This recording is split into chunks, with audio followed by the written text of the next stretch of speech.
My name is Regina Yan, and I am a board member on the East Coast Greenway Alliance. So I didn't start cycling until relatively recently. When the pandemic started, I realized I didn't have a way to get around because I didn't feel comfortable taking public transportation and I didn't have a car.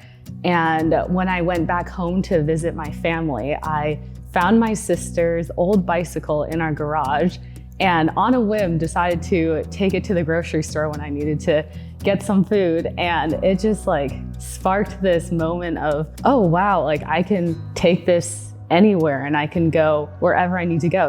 I was inspired to bike the East Coast Greenway, partly a pandemic inspired desire to do something and to challenge myself, push myself out of my comfort zone.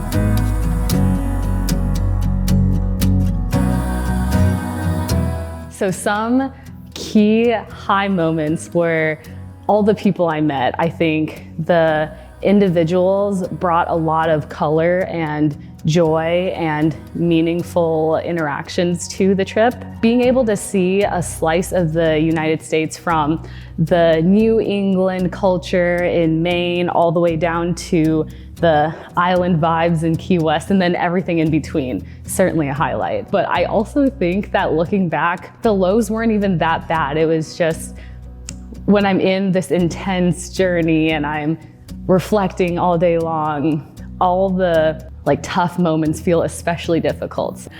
Sometimes torrential downpour got a little too hard, and because I was on a tight schedule due to my limited number of days I could take off work, I couldn't take any rest days. So I think feeling like I needed to keep going no matter what caused a little bit of stress.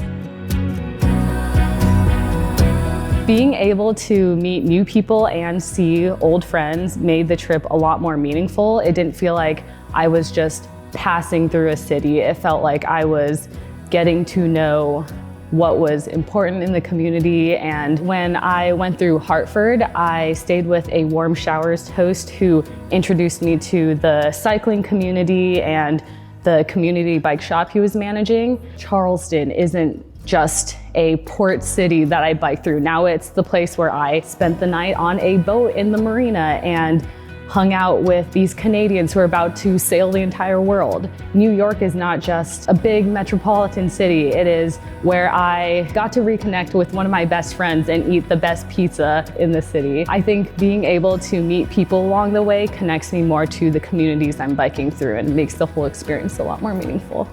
I'm very surprised by how many views I've gotten. When I made the video, it was meant to be a way for me to share my experience in a storytelling way to my friends and family, and also have a way for myself to reflect on the trip.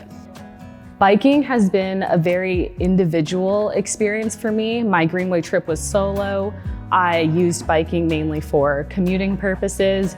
But after completing the East Coast Greenway and meeting all of the individuals and getting a glimpse of the cycling communities in the different cities I passed through, I realized how much of a community-based experience cycling can be. So I wanted to get more involved in the Greenway to see how I can grow these efforts to make the Greenway something that everyone can use.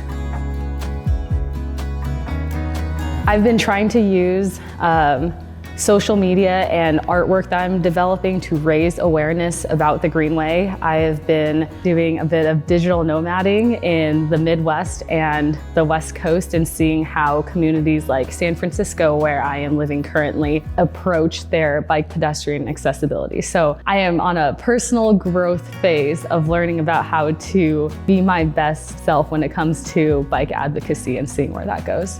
So biking the East Coast Greenway changed my life. I literally did not even think about biking before the pandemic, and now it's one of the biggest parts of my identity. And I want everybody to have the same access and same experiences if this is what they want. And for that to happen, the Greenway needs to be able to grow and develop these trails. So that is why it's important to donate to the East Coast Greenway Alliance. You can learn more about the East Coast Greenway at greenway.org.